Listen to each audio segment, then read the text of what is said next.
Aí essa janela alimentar, que é comum ao jejum intermitente, mas não significa que você esteja fazendo isso, o que, que ela ajusta? Ela ajusta com outra coisa, né, que a gente chama de horizontalização alimentar, né? Então, perdão, tem a janela alimentar, fracionamento alimentar e a horizontalização alimentar. Quando você junta o que é o fracionamento alimentar mais a horizontalização alimentar, a gente dá um exemplo muito legal para o nosso paciente, né? Então, a gente pega uma garrafa PET de refrigerante, 2,5 litros. Bom, essa lata de refrigerante, ela tem 310 ml, é isso? 310 ml. Teoricamente, essa lata de refrigerante, ela cabe numa garrafa PET, certo? Mas vamos supor que ela não tenha tampa. E vamos supor que eu quero transferir o conteúdo da lata para a garrafa. E aí, eu pego a lata e faço isso aqui, ó. Ó, até molhei. Bom, a exemplo do que aconteceu aqui, o que vai acontecer se eu virar o conteúdo da lata de uma vez? Muito provavelmente você vai derramar toda essa água e nenhuma água vai cair dentro da garrafa. Por quê? Porque você não fez a conta de uma coisa chamada gargalo. E aparentemente, Sérgio, o que a gente tem é um gargalo na nossa capacidade de absorção e utilização dessa energia. Ah, legal. Então, o processo de emagrecimento, ele conta com duas coisas relacionadas à janela alimentar, que é o fracionamento, ou seja, colocarei uma lata por vez. Porque se eu colocar duas, uma vai estar no buraco errado, ou em buraco algum. Certo. E segundo, a horizontalização, ou seja, eu sempre colocarei de lata em lata. Por quê? Quando você coloca mais caloria do que o seu gargalo permite, de capacidade de assimilação daquela energia, você vai engordar por excesso de caloria. E quando você coloca menos, que é o erro de todo mundo que faz restrição alimentar. É cortar a caloria que você fala. Exatamente. E por que que isso é um erro? Né? Isso é um erro porque quando você faz isso, o teu organismo ele entra num modo estresse. E o que ele faz? Ele liga o modo economia de energia. E quando ele liga esse modo economia de energia e ele usa hormônios para fazer isso, esse é um estado que permanece. Logo, duas coisas acontecem. Ele diminui a velocidade de queima de gordura, começa a fazer uma coisa que a gente chama de produção endógena de glicose, ou seja, o fígado começa a liberar glicemia na circulação, só que não é uma coisa controlada e devagar, é um burst. Puff. Isso provoca um aumento de resistência à insulina, que é o hormônio que coloca a energia dentro da célula. E quando isso acontece, você diminui o influxo de energia para dentro da célula muscular e aumenta o influxo de energia para dentro da gordura. Porque para a célula muscular, você depende do transporte de insulina transmembrana para puxar a glicose para dentro dela, só que no adipócito, na célula de gordura, você depende de uma enzima chamada lipase lipoproteica. E que quando a insulina está alta, ela é ativada e ela capta toda essa energia rapidamente. O que acontece então? Existe uma transferência entre a energia do músculo para a energia da gordura. Por quê? Sem insulina no músculo, Sérgio, aquele músculo ele tende a fazer proteólise e se deteriorar. Isso libera energia na circulação, que a lipase lipoproteica ela vai captar e aumentar o adipócito. Isso quer dizer que você engorda quando você come menos também, porque você está transferindo no músculo para a gordura. Assim como quando você come mais, você engorda também. Por quê? Porque você está assumindo ali, né? Aquilo que você não consegue metabolizar. Sim. Então, esses dois conceitos, associado ao que é a garrafa de Coca-Cola, é a pessoa compreender que ela tem que comer de forma progressiva e em quantidades semelhantes. Se as pessoas fizessem essas três coisas, Sérgio, todo mundo ia conseguir emagrecer. Mas não, é a história da agonia. Né? Ela tem uma agonia porque ela não se reconhece, ou porque ela não se sente inserida no meio social que ela vive, ou por qualquer outra razão, e ela quer o que resolver? Na pancada, mas não resolve na pancada. Se você dá um soco no seu organismo, ele devolve com uma paulada 10 vezes mais forte. E aí, o que é essa paulada? Essa paulada é do pescoço para cima. É a alteração do que é a sua forma de percepção da sua capacidade nutricional ou da sua situação nutricional e você desenvolve transtornos alimentares. Compulsão, binge, anorexia, bulimia, que são doenças que matam e que tem pessoas que lidam com isso de forma profissional e maestralmente. Desequilibra a cabeça, né? Sem falsa modéstia, pessoa que eu conheço que melhor lida com isso é minha esposa, a Roberta, que é nutricionista e que lida com essa área de transtornos alimentares. E que vê a calhar muito da gente trabalhar junto, porque na área esportiva, por conta desse esforço contínuo e mal dirigido das pessoas que fazem atividade física, pelo menos em relação à parte nutricional, levam elas a ter transtorno alimentar. Então, é uma pessoa que está fora do peso, que chega para o médico ou para o nutricionista e fala, não, mas me dá uma dieta mais restritiva. Pô, mas você já fez a dieta restritiva e você viu que isso piorou sua vida. Você quer mais restritiva? Tanto que quando a gente olha o que são os fatores de risco para você desenvolver um transtorno alimentar, são dietas mal elaboradas. Ah, entendi. Por isso que a gente fala, procura um nutricionista, vai ver. Porque isso é uma coisa séria, cara. É uma coisa que todo mundo acha que sabe fazer. Não pode sair fazer. fazendo na loucura nada, né? Que senão Aí as pessoas nem perguntam para o Google. Né? Então, o trabalho do médico é difícil, do nutricionista é mais ainda, porque a pessoa ela assume que ela sabe aquilo. É o problema, né? Que é o que a gente chama da auto. Não é na auto. Da auto é pelo Google. Esse autodidatismo, né? Que na realidade é conveniente, né? Eu aceito aquilo que me convém, né? Mas o que eu ia te falar é do efeito Dunning-Kruger, né? Sim, sim. Que é o que explica a maioria das mazelas que nós vivemos, né?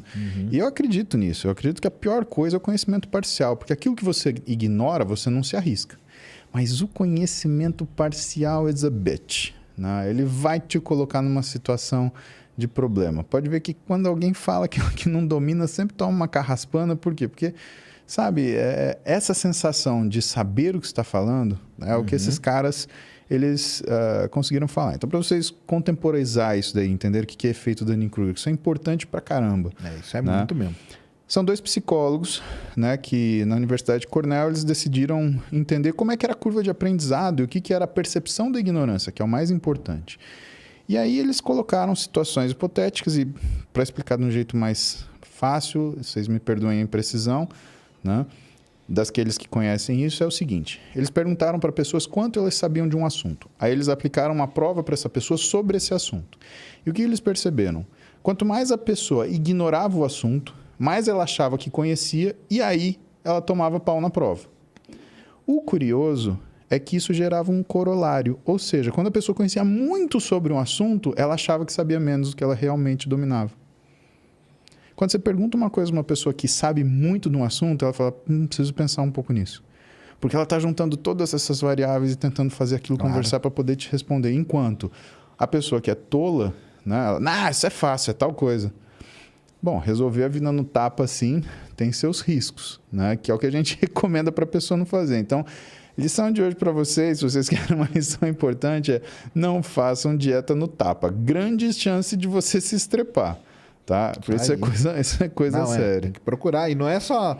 Tem que procurar vários profissionais, né? Nutricionista, endocrinologista também, né? É bom, né? Ou não? É interessante, né? Você ter... Porque assim, se você está com o seu peso numa escala onde ele já está causando problemas de saúde, é legal que você tenha um médico para fazer determinados diagnósticos. Né? Psicólogo também, porque você vai mudar assim, você vai comportamento. Mudar a sua cabeça, né? Comer é comportamento. Então, você não muda aquilo que você come, você muda o comportamento da sua alimentação. Né? Que é outra coisa que as pessoas elas entendem errado, né? Que é, a pessoa é viciada em açúcar, ela é viciada, sei lá, em gordura. Não existe isso, Sérgio. Ninguém é viciado em comida. Você não pode ser viciado numa coisa que você precisa. Você é viciado em oxigênio? Vou respirar mais oxigênio possível. Respira o dia inteiro, né? Ou então você vai prender a respiração que você fala, não quero ficar viciado em oxigênio. Cara, isso é tolice. Exato. O que as pessoas viciam é no comportamento de consumir determinados alimentos em determinadas condições. E para você entender por que isso acontece, você tem que entrar em neurociência, você tem que entrar em sistemas de recompensa, descobrir como é que funciona núcleo arqueado, como é que funciona striatum dorsalis, striatum ventralis ou núcleo acumbente, saber se você é uma pessoa mais amidaliana, se você é uma pessoa que ativa mais seu núcleo ventromedial do córtex pré-frontal, para você entender como você funciona. E quem faz isso normalmente é o psicólogo. Né? E quando ele identifica que tem algum curto-circuito aí é o psiquiatra que vai medicar o psicólogo, né? A gente tenta explicar para o paciente, porque é difícil você falar para o paciente, olha, eu preciso que você acompanhe com um psicólogo, talvez você precise de um psiquiatra. muitos pacientes se ofendem. Eles falam, você está falando, você está me maluco. acusando de ter um transtorno mental. Parece que isso é um pecado, né? E assim, a gente precisa falar disso porque a gente pega o Covid, por exemplo, né? Tem um artigo muito interessante falando dos 50 efeitos Colaterais. late effects, né? Tá. Efeitos tardios do Covid, né? E quando ele separa e você contabiliza, você fica assustado, eu pelo menos como médico me assusta, por quê? Porque 86% das pessoas que tiveram Covid, elas desenvolveram algum tipo de transtorno mental. Cara, isso é muito grave. E assim, entra tudo. Depressão, ansiedade, transtorno de humor, labilidade emocional, alteração de memória que seja, né? Mas quando você fala 86%, né? Então realmente a pandemia, ela deixou as pessoas fora do eixo. E fora do eixo mental, que é gravíssimo, né? Porque você está vendo pessoas que estão mudando a forma de reagir ao ambiente que elas estão inseridas. Né? Mas voltando falando isso para as pessoas, né? Elas às vezes se sentem ofendidas porque você recomenda que elas tenham acompanhamento mental. Gente, a gente está em 2020, né? Se você não reconhecer que seu cérebro é uma ferramenta, meu amigo, você está ficando muito para trás. Eu mesmo, cara, eu faço terapia já um bom tempo e toda segunda-feira eu tenho meu horário com o meu terapeuta e converso com ele no sentido dos desafios que eu enfrento. E ele é um cara muito bom em terapia cognitivo-comportamental e que suporta o que é a carga que eu trago para ele, que não é uma carga, né, simples, né? Por exemplo, vamos pegar ontem e hoje. Né? Ontem eu liberei meu último paciente às 20h20. 20h30 eu estava dando uma aula num congresso estudantil para mais de 3.000 pessoas. Caramba. Falando sobre soft skills. Né? Se você quiser, depois a gente fala sobre isso também. Então, isso é legal, sim. a gente estava falando sobre soft skills. Terminou, eu precisei gravar 2 aulas para o curso de um amigo meu, Belmiro de Salles, que é um exímio profissional de educação física, professor, doutor, trabalha na FRJ. E eu tinha que gravar 2 aulas para ele. Fiquei gravando aula até 1 e pouco da manhã. Beleza. Só que hoje de manhã eu tinha a cirurgia de uma paciente minha que torceu o joelho e mandou embora o que era o cruzado anterior dela, menisco, né? Fora que fez uma operação ruim nos Estados Unidos, por uma síndrome do túnel do carpo, que tinha ficado uma porcaria e ficou sequela. Então hoje, 4h45, eu estava de pé, tomando banho para acordar. Por quê? Porque eu precisava ir para o hospital operar ela, né? Então, fui lá, encontrei meus 2 chefes, a gente planejou tudo. Saí do hospital 9h10, assim, com a corda no pescoço, porque 9h30 eu tinha um casal de Andradina para ver e que a gente abriu a sexta-feira. Sexta-feira, para mim, é um dia que eu trabalho em fechado, né? Por quê? Porque eu estou respondendo e-mails, eu estou revendo condutas de pacientes que têm casos mais difíceis, eu estou respondendo WhatsApps, né? Atendendo o backlog que o tipo de trabalho que eu tenho faz. Mas essa sexta-feira eu fiz diferente. Eu abri para ver esses pacientes de fora. Então tinha um casal de Andradina que, cara, como que eles vêm no meio da semana? Então eu abri essa sexta-feira, aproveitei e atendi mais pessoas de fora hoje. E terminei, assim, às 15h16 eu tinha que estar em São Caetano para gravar com o Renato e com o Júlio, porque era o aniversário do canal dele, completando 3 milhões de inscritos. Legal. Né? Muito legal. Então, a gente estava lá, né?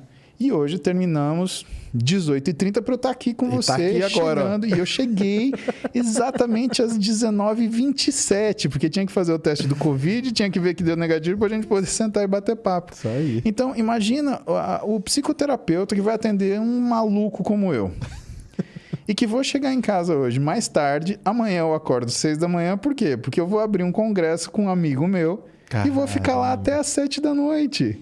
E domingo? Domingo eu vou montar a aula que eu vou dar aula semana que vem. Semana que vem. E na semana que vem também. Né? Semana que vem eu tô em Balneário do Camboriú, dando aula pro pessoal da Magras, né?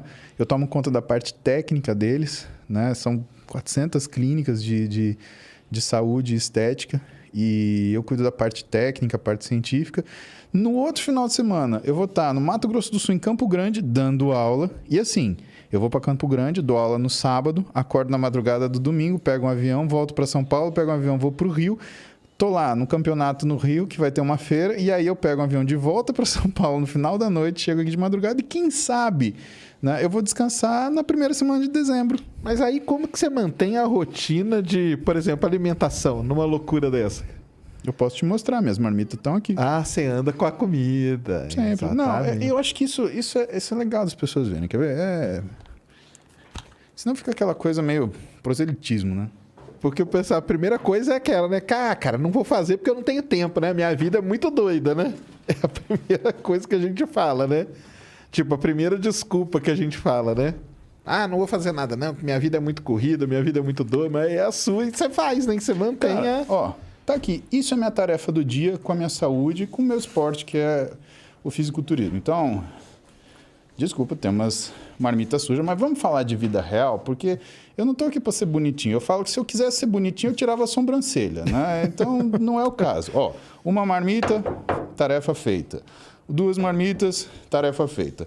Essa foi a das 11 da manhã, essa foi a das 2 da tarde, essa foi a das 17, essa daqui Tem ainda aí, ó. é a das 21, mas eu vou jantar com você, então essa daqui vai ficar para meia-noite se eu estiver acordado ainda montando aula, entendeu? Mas aí você consegue manter o horário lá, consegue manter. Cara, onde eu tiver, se eu tiver que comer, eu abro minha marmita e eu como. Abre lá e manda bala. Eu perdi essa vergonha, Sérgio. Entendi. Perdi porque, sabe, vergonha de fazer coisa certa a gente não pode ter.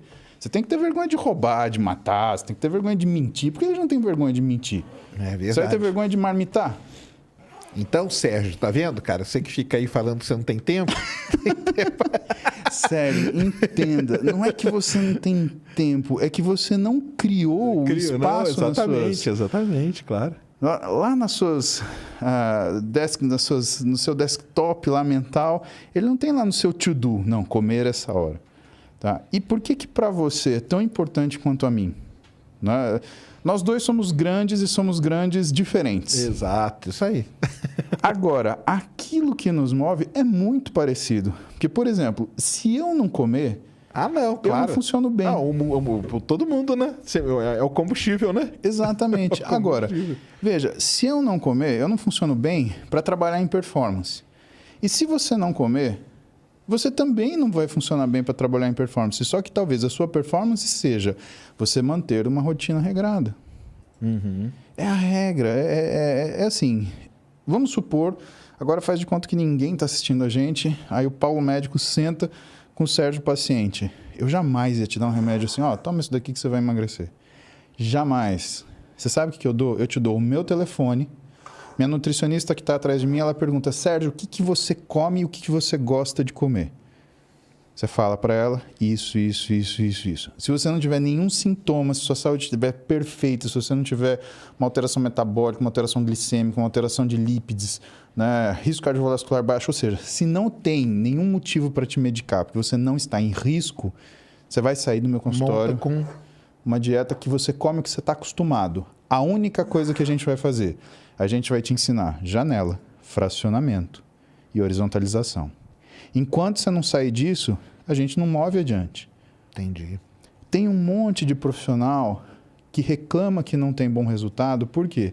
Porque ele acha que, primeiro, criar uma rotina de alimentação para o paciente é colocar restrição imediata. Ah, você vai lamber 2 amendoim às 7 da manhã e chupar um caroço de manga às 2 da tarde. Pô, Sérgio, Não dá, né? quem vai fazer isso em sã consciência? Você é um cara, vamos estimar, quanto você está pesando hoje? Desculpa te perguntar, não sei se isso te incomoda. Ah, não incomoda. Cara, devo estar aqui uns 150, 160, por aí. Legal. O cara de 150 a 160, você deve comer mais ou menos aí umas 6 mil calorias dia, 7 mil calorias dia, alguma coisa assim. Vamos supor que coma, tá? Se a gente for ajustar o que é a dieta para o seu peso de massa muscular, o déficit é muito grande. Certo. A gente não faz isso. A primeira coisa que nós fazemos é acertar a sua rotina alimentar. Sérgio, primeiro objetivo, não é perder nada. O primeiro objetivo é, você vai comer tal hora. O que eu vou te dar? Meu telefone. Se você quiser me xingar porque você não consegue, eu prefiro que você me ligue para me xingar. Pô, Paulo, 9 da manhã, não consigo comer essa hora. Sabe por quê? Você vai lembrar de comer. Qual que é a tua ferramenta principal? É o teu smartphone, por exemplo, que vai ter um alarme. Hora de comer, hora de comer, hora de Entendi. comer. Esse é o teu objetivo, essa é a tua ferramenta, esse é o teu tratamento. É aqui. A dieta, Sérgio, é do pescoço para cima. É isso aí que o pessoal fala mesmo. Quando a gente conseguir acertar sua janela alimentar e você tiver uma hora para começar a comer e uma hora para parar de comer, que você falou assim, não, beleza, minha última refeição vai ser às 20. Perfeito. Hora de ir para o segundo passo. Sérgio, vamos pegar tudo que você come. E agora a gente vai colocar em horário. Sabe o que vai acontecer? Vai acontecer igual aconteceu com um amigo meu que é nutricionista muito hábil, né? Daniel Coimbra. Daniel é um nutricionista de Fortaleza e que ele é aquela coisa do cearense. Ele tem umas sacadas, cara, que, sabe, é impressionante, né? Eu brinco, eu falo assim, cara, não mexe com o cearense. O dia que você tirar uma pirada com o cearense, você vai se arrepender o resto da vida. Porque os caras, eles não é que eles estão montando com a farinha. Eles já foram na festa, sopraram as velhinhas, comeram o bolo e estão dando risada da sua cara. É. E ele atendeu um paciente muito desafiante. O paciente falou para ele assim, olha só, eu só como Big Mac. Aí, ó, aquele filme lá, né, que tem, né? É praticamente o Super Size Me. Isso, né? Super Size. E aí o que ele falou pro cara? Falou, tá bom. Vamos fazer em cima do seu Big Mac, né? Então, macho, você vai comer Big Mac. Aí ele falou, só que é o seguinte, como que você come esse Big Mac? Ah, eu como 2 Big Mac na hora do almoço e como 2 Big Mac na hora da janta. Ele falou, então tá bom. Então você vai fazer o seguinte, são 4.000 quilocalorias, cara. Porra, 4.000 quilocalorias são calorias, tá? Ele falou para o cara, você vai fazer o seguinte, você vai comer, só que você vai tomar café de Big Mac, você vai comer Big Mac no meio da manhã, Big Mac na hora do almoço, Big Mac no meio da tarde, muito obrigado, e Big Mac na hora de dormir. E o sujeito fez. Deu 3 semanas. O sujeito ligou para ele, pô, Daniel, não tô aguentando mais comer Big Mac, pô. Essa porcaria aqui, não aguento sentir o cheiro. Aí ele falou, ótimo. Pronto, agora tá pronto pra mudar, né? Só que você vai continuar comendo essa porcaria, eu só vou trocar uma refeição. Pelo amor de Deus, troca tudo. Não. Aí ele trocou uma. Trocou uma refeição, passou 3 dias, o cara ligou pra ele e falou, não posso comer toda essa refeição. E ele fez uma refeição que era uma refeição com comida. Arroz, feijão, mas trocando a caloria. Entendi. Que é o alvo principal do nutricionista. Você entrega para ele, por exemplo, vamos supor que o dinheiro do nutricionista são calorias. Então, eu tenho, sei lá, nessa lata, 1.000 calorias de valor. Se eu não comer, aliás, se eu não tomar essa lata, o que eu posso comer? Ah, eu posso comer todo esse prato aqui de sushi sashimi. É mais ou menos que nem aquela brincadeira do Silvio Santos, que ele fala assim, você aceita trocar esse Isso. carro zero Assim, né? por uma Isso. bolsa furada? Aí o cara, sim, sim. Você aceita trocar a sua bolsa furada por um saco de $10.000? Não! É isso mesmo. E a gente ficava desesperado com o cara lá. Então, o nutricionista, ele faz isso, ele faz essa troca. Ele fala, ó, isso daqui é pra tu, né? Trocar. Aí o cara queria trocar, ficou ansioso pra trocar. Ele, não, você ainda vai comer uma semana assim. 3 dias o cara tava louco. Eu não aguento mais. Aí ele falou, tá bom, troca mais um. Agora você tem 2 refeições assim. Foi fazendo... Entendi. Porque até do ponto de vista lógico, quando você cria um reflexo de escassez, você não vai comer mais Big Mac. Entendi. Pode ver, a primeira coisa, aparece um sujeito falando, olha, fruta engorda. O que acontece com o povo? Corta a fruta. O primeiro dia. No segundo dia, o cara quer acordar e comer um cacho de banana inteiro sozinho, ameixa, compra um saco de uva passa, vai comendo aquilo como se fosse água, blá, blá, blá, blá, só de raiva. Eu também não posso comer fruta, agora eu vou até lamber casca de melancia. Tudo o cara faz. Você não pode criar o reflexo da escassez. E tem que ser a transição. É.